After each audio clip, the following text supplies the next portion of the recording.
I'm Danny Strong, the executive producer of Proven Innocent. I'm Rachelle Lefevre, and I play Madeline Scott. Kelsey Grammer, I play Saul Bellows. No, I play that guy. My name is Russell Hornsby, and I play Ezekiel Boudreau. So I just want to start out with a note of gratitude. I'm a human rights lawyer, and I spent over 15 years dealing with the issue of criminal justice reform, many years with women behind bars, girls behind bars.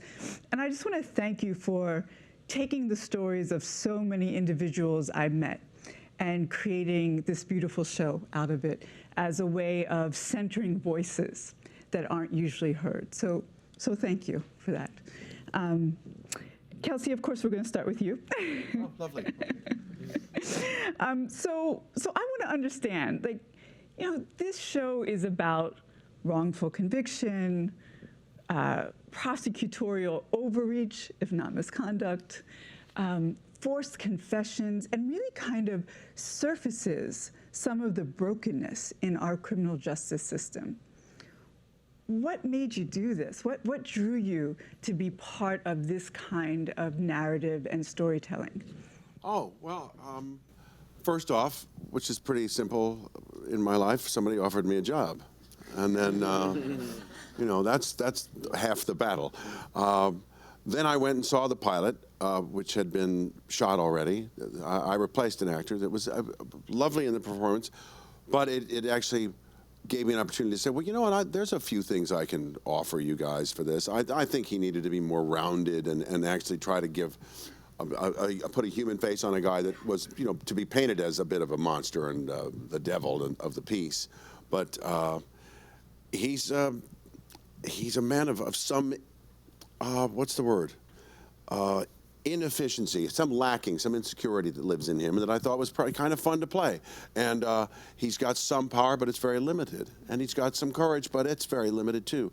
So I like the fact that he was a bit emasculated in his life, and that this thing, his devotion to justice, I think is real and genuine. It's just also part of his 20 years in the business has been, well, this one gets moved through. Yeah, that one's guilty. You make some snap judgments within the context of this stuff. And unfortunately, it's a concept or an ideal that is administered by human beings, and they're always going to mess it up. Whether or not it's, what's the word, deliberate or malevolent, who knows? I think there may be some moments. I mean, every lawyer, I believe, has rehearsed with a witness. I don't know if there's a crime in that, but I do think there is a great amount of attention that must be paid to this idea. And if you get it wrong, you get it wrong. And obviously, people have gotten it wrong. And maybe there's an aspect of them not caring or trying to CYA, cover your ass about it. But I found him an interesting character. And what's nice is as I collaborated with Danny and said, you know what, I don't know, I don't buy this. Or, maybe he would, obviously the Chicago Police Department does have its sort of indictable kind of character flaws. And some of them even were announced during the time we were shooting the film. Remember, we found those three cops, I guess, that had set up like 20 different guys. Yeah. They finally let them out. That was a cool moment. But there are also good people within the context of this kind of work. Mm-hmm. So how do you play him? Do you play him as not the villain? Do you play him as someone who has a good spirit but has been broken? Like, when you come into that role, what is it that you want to show the audience about this individual? Well, I wanted to make sure that people understood that he actually cared about his job, that he wanted to do a good job at it, and thought he had, and was honestly quite convinced that Madeline is guilty. Mm-hmm. And for whatever reason that was, some of it left some of it up in the air. There was a piece of evidence that they never found that, left it. Possibly he might still think, well, that will prove it. And we explore some of this stuff in the storyline as it goes along. Mm-hmm. So, Danny, you shared this with me, and I would love you to share with the audience the genesis of this this series, like how it was brought to you and what made you decide to act on it, because it's not the typical Law and Order kind of series that we've been exposed to. Mm-hmm. Well, it started with an idea from the creator of the show, David Elliott. As a screenwriter I've known for many years, and he came to me and said, "What about doing a show on the Innocence Project?" And Can you just tell people what the Innocence Project is? It's sort of a group of law firms, although they're not necessarily affiliated with each other, that are dedicated to people that have been wrongfully convicted. That's their mission statement. That's what they do. And a really wonderful organization. And I thought, I like to do projects that have some sort of social justice component to it. I think it makes the project worthwhile doing, and I simultaneously think it makes the project better. It makes it more dramatic and a better piece of entertainment on top of it. But it's just so much more worthwhile when you feel like you're working on something that has something to say, as opposed to just pure entertainment. And so, a weekly law show on wrongful conviction, for me, was a bullseye of the kind of show I'd like to be affiliated with. And coincidentally, the week before, I had seen the Netflix Amanda Knox documentary. And it had enraged me. I didn't know that much about her case. I just always thought, I think she's probably innocent without knowing the details of the case, just what little I had read. And she was so railroaded. And watching the Italian police detective discuss her case, I had to pause it, because I started screaming at the television. I could not believe his logic. And then as the documentary goes on, it just becomes more absurd. And so I was, at that moment when he had pitched me, I just seen this and was wound up about wrongful conviction. So the timing was absolutely perfect. And I said, well, let's make the lead character someone who was wrongfully convicted and got out and became a wrongful conviction attorney. So it was, there definitely was a timing element of this. And it has become more a part of the conversation, right? Like, you do have podcasts around those who have been wrongfully convicted, and you do have a lot more attention to the Innocence Project and those who have been released because of DNA. I just want to say on top of that, I don't understand why it's just now, in the last 18 months, becoming a conversation, is some, wrongful conviction. I mean, our justice system isn't riddled with error. There are people in prison that are guilty, for sure, right? It's a justice system. But there are people that aren't. And it is a grave injustice. And so the fact that it's now just becoming a topic of discussion, I don't understand why this hasn't always been a topic of discussion, but I'm really proud to be a part of it now that it actually, is at the forefront. Well, I think part of what plays out is that we've had Law and Order stories on television that haven't given voice to what you all are giving voice to. And so that kind of movement in the public square discourse around justice reform, I think, has been very powerful. So I want to talk to the actors around how they are doing this, because I have to say, as someone who identified as like a movement lawyer, I was really excited when I saw Thurgood Marshall's picture in your office, and the whole idea of what it means to be a lawyer who's righteous and part of a kind of crusading way of using law as a tool for justice and goodness. So I would love to know how you both prepared for those roles of being these kinds of righteous lawyers. I'm not sure. Maybe that question is specifically for you. I'm not sure Madeline is a righteous lawyer.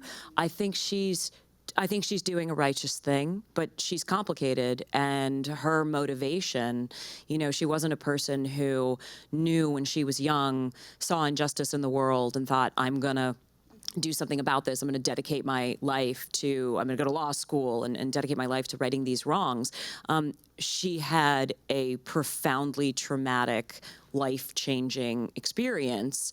And I think that she's fortunate that experience, rather than, as you see with her brother, rather than destroy her and continue to break her down and continue to re-traumatize her, that experience awakened something in her, and that she wants justice because of what happened to her.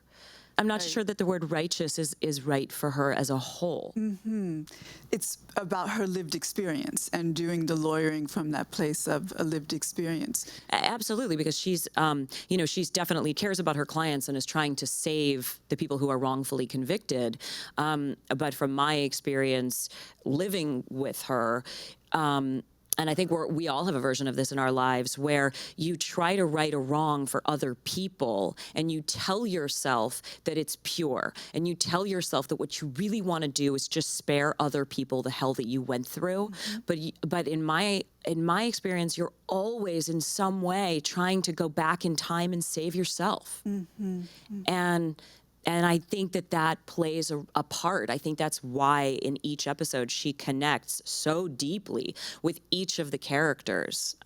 There are lawyers that I've talked to who have suggested that she, in the real world, would have to actually rein that in order to be a really good, effective lawyer, that you can't be crying with your clients all the time. And that's okay that that's what our show is, because we have another lawyer in our firm who is righteous and who does hold up that end of it. And I'll let him speak now. Russell? Well, there's the why and then there's the how, right? So when the why is because when I read the script, the story touched me, the characters touched me, the premise really touched me. And then when I had an opportunity to sit down with Danny and David Elliott, show creator, and just have a conversation about what we're trying to do and what we ultimately want to say. And I was, they listened to my thoughts and ideas about who the character is and where this character is going to go. And so then we get into, the how, and you ask about preparation. Quite honestly, I look at it as life prepared me. I feel like right now I'm in a space where roles are meeting me where I am. And so the preparation comes from, for me, being Black in America. It comes from, for me, knowing that a Thurgood Marshall exists, knowing that there was a Frederick Douglass, knowing that there were Martin Luther King, Malcolm X, righteous leaders. There was the Black Panther Party who were out there fighting for people, for their dignity, for their place and their space in this society. And so as a man, as a conscious member of society, you ingest that, you absorb that, and that becomes part of your narrative, that becomes part of your story. And what I have to deal with day to day as a Black man in America, what friends have to deal with, what you read in the newspaper, what you see on television, all of that, you don't have to prepare for that because that's a part of you.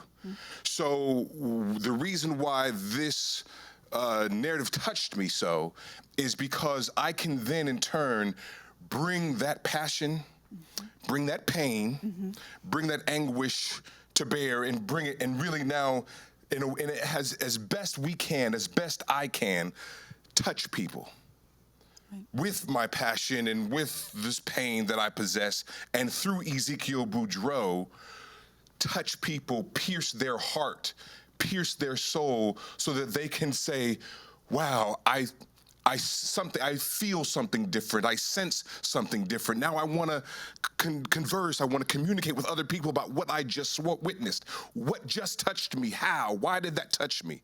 That's what moved me, and that's why I'm here. And that's the preparation that goes into this type of work. You know what I mean? You can't. The saying goes, you can't lie in life and tell the truth on stage. It is a part of who you are, right? That you're bringing to bear. And so, there's very rare times, but it is where, these roles, they meld with the person, and I can bring Russell's humanity to Easy. And so therefore it ain't hard. I have to say that it was a lovely touch to see that you had saved her. Yes. Right? Because often when we see these kinds of shows, Black men are the predator, the abuser, right? Absolutely. And in this story, there is a way in which not only are you the righteous lawyer, but you saved her. Absolutely. And I think that was a really beautiful touch. And I want to talk about that. Well, and in that, sorry, that's Yes, you know, please. image is everything. Yes. Do you know what I mean? So, Indeed, I indeed. appreciate that. And I want to talk about that. You know, Shonda Rhimes talks about how this isn't about diversity. This is just about when we have inclusion in our shows, it's just showing reality. Indeed. And I really appreciate the kind of diversity that exists on the show and that is part of the cast. And I would love to hear you all talk about that experience of being intentional around who you are as character and together as cast in this very different backgrounds that you each bring to your performances. I would like to invite Danny to talk about the process that was so inclusive when you were building the writer's room. Oh, I mean, our writer's room is 50% African American, and that's what I wanted the writer's room. 50% women. And 50% women. And that's what I wanted the room to be.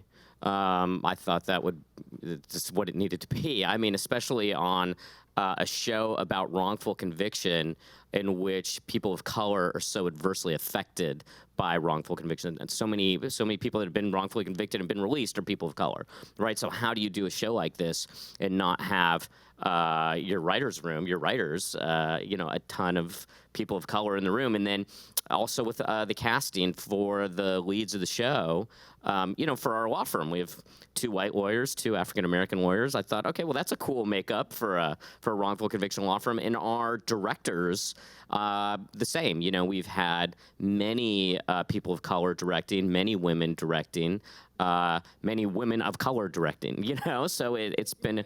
Yeah, of course. It's been a great mix, but I want to do that on everything I work on, not just because the show's about wrongful conviction.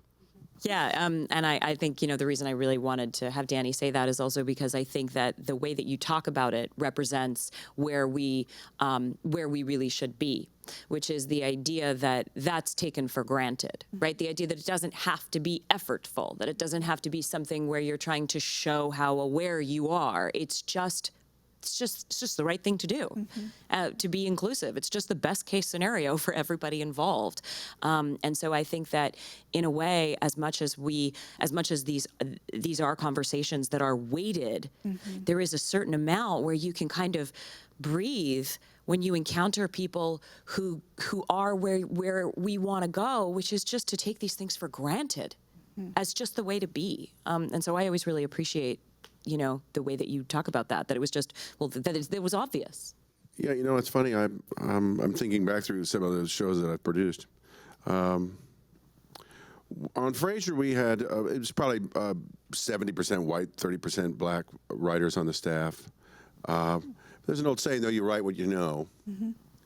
But on Girlfriends, I think we had 1 white girl for a while. It was mostly black. Can I just take a moment, though? Because a lot of my friends talk about this. When I shared with them that I was interviewing you, they were like, he produced Girlfriends and The Game. Kelsey Grammer did that. And I just want to, acknowledge that, give a shout out to the fact that you are supporting black content for more than just a moment, that this has been part of your presence and work in Hollywood. It's been a long time, yeah. And the presumption's always been, well, you just hire who's good. I mean, I've never really put a lot of labels on whether or not it should be this or that. It made sense on Girlfriends to have a bunch of girls who were, half the girls were mixed, and that was kind of interesting too. And we had 1 writer that was a mixed race there, and that brought a certain perspective. But of course, when you're collaborating on the floor, especially in a sitcom, the actors and the writers, if they don't have a communication and a collaborative spirit instantly about what they know, what they can say to a writer, no, you guys have got this one wrong. That's what you have to be able to do in that circumstance specifically. In a hour-long scripted drama, there's a little more distance between the actor and the writing staff as a rule. But Girlfriends started 20 years ago. Something like that. I mean, it seemed as natural as apple pie to just to do that show. I don't know. I mean, we always had a diversity, NBC always had a diversity kind of event where they'd invite a few people of Asian descent and a couple of black people and a couple of white people to stand up on a stage and go, yeah, it's more important to us to have diversity. And so I thought, well, oh, shit, put your money where your mouth is. So I went and pitched this show, and somebody finally said, yeah, we ought to put that on television. So it seemed like a natural thing to do, a natural expression of, I grew up in the generation that, my grandparents raised me mostly, and they were colorblind people. They said, you don't judge anybody based upon what they look like. You judge them based upon what they do, who they are, and you take your time. You don't judge anybody until you get to know them. Once you get to know them, then you have some information by which to say, no, this one's an asshole. That one's okay, and it's pretty elemental. Now, I think people should be hired based upon whether or not they're good at their job. I do think it's great to have as much diversity and as much openness about wherever you come from. As long as you show up that day ready to work, bang, you're my guy or girl. It doesn't matter to me. So maybe that's a funny lens, but I'm a practical guy. It's like, I want to go to work, I want to go home. It's like, we stand as soon as on the set, we're going like, what the hell's taking so long? What the hell's going on now? It's pretty simple stuff. We got a French guy that's a cameraman. It's like, I don't know, maybe that's something we should be more important, find more important. But he's waiting for the wine. Sebastian's waiting. Yeah, wait a minute, we worked the wrong hours. This is terrible. But I love the process we live in. I love the fact that we care enough to say, you know what, here's an issue we'd like to examine. The simplest answer to your question about why I took this role is, somebody's got to play the bad guy. Mm-hmm. Honestly, somebody has to play that. But I believe he's a good human being who has made a lot of serious mistakes and continues to make them, as you will see. But I also am I'm suddenly talking too much. I find myself suddenly in a compromising position because the Fox advertising people asked me to do a fake campaign speech for Rosemary's Law or that sort of thing. I actually do a speech for that on a campaign issue called Marcy's Law, which is for victims' rights, which is a weird thing. My sister was murdered when she was 18, and there were 3 guys that killed her, but they also killed 7 other people. And my dad was also murdered, which is a different story. But the guy that killed my dad actually got out, and nobody told us about it. And we found out by accident. I actually found out the National Enquirer wrote an article about it. And said, why is this guy out? And why is his last name Niles? Did they do that deliberately? Did they call his brother Niles for a reason?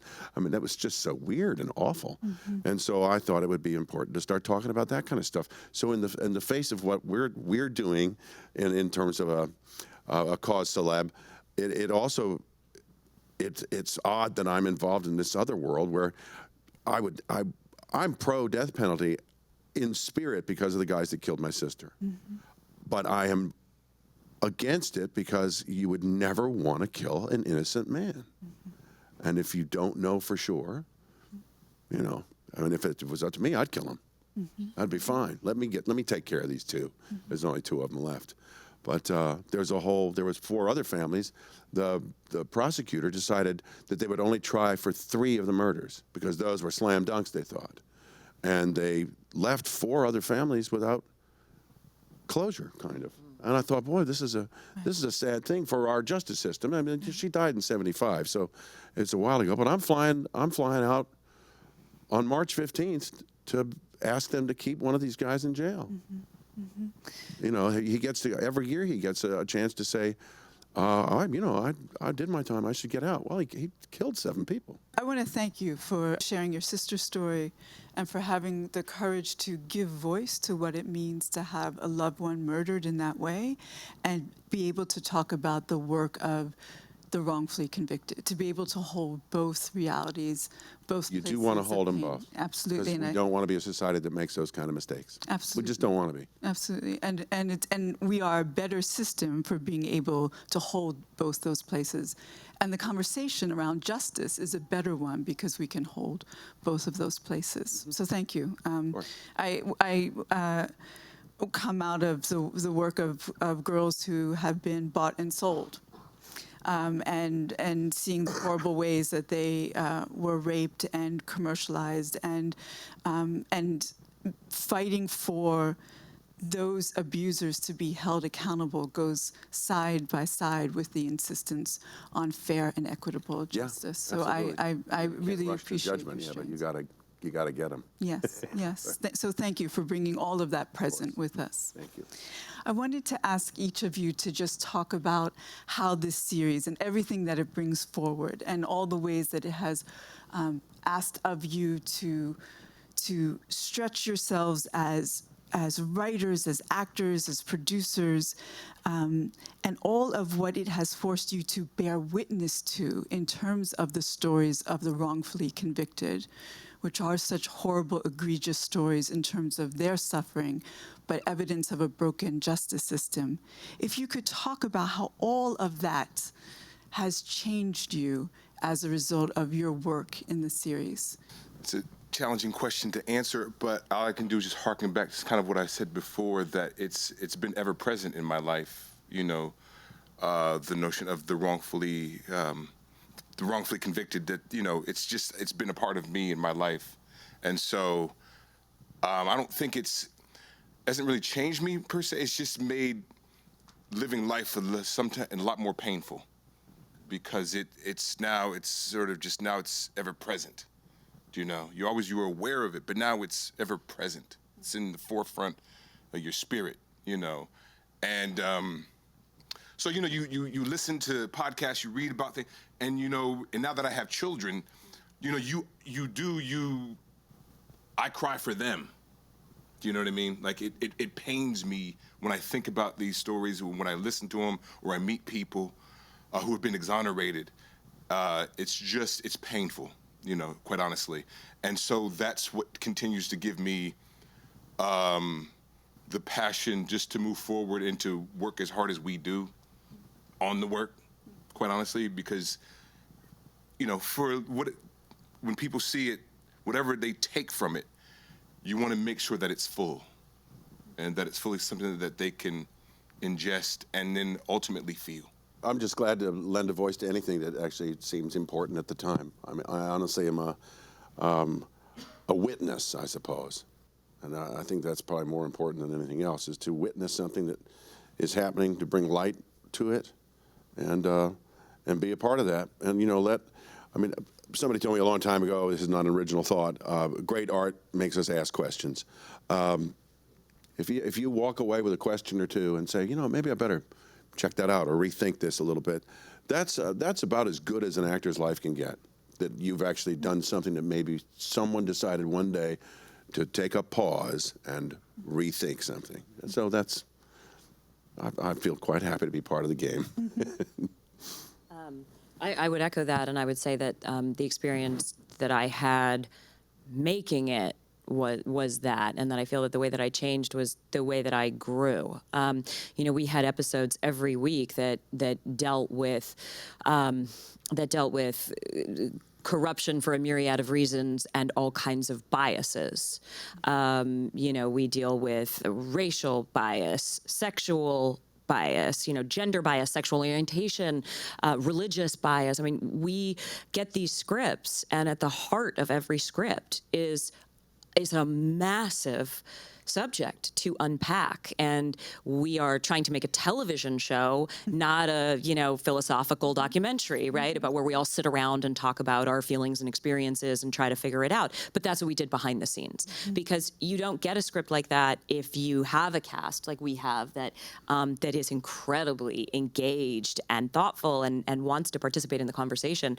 You don't get those scripts and then not immediately start saying and it was a really amazing thing for me. I keep repeating this phrase because I think it's so important. My sister calls it, she says, when we start difficult conversations in our family, my sister stops when we're about to enter into challenging territory of any kind, and she goes, wait, and she announces assumption of goodwill. And it's such a beautiful thing. And I've started to do it in my regular life in conversations with people that I'm comfortable with and people I'm uncomfortable with. I go, hold on, if we're gonna do this, let's give each other, let's have, either as a group or individually, let's have assumption of goodwill.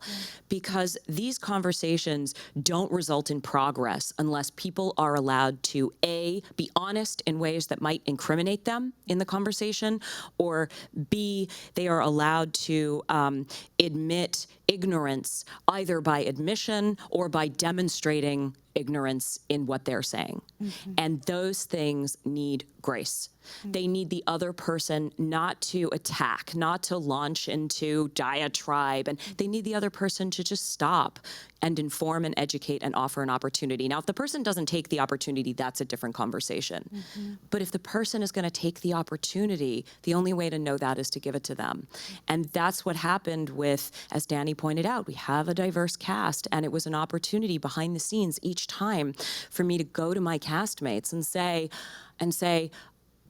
I understand this only on the surface. Please, can you explain this to me? Can you broaden this for me? Can you deepen this for me?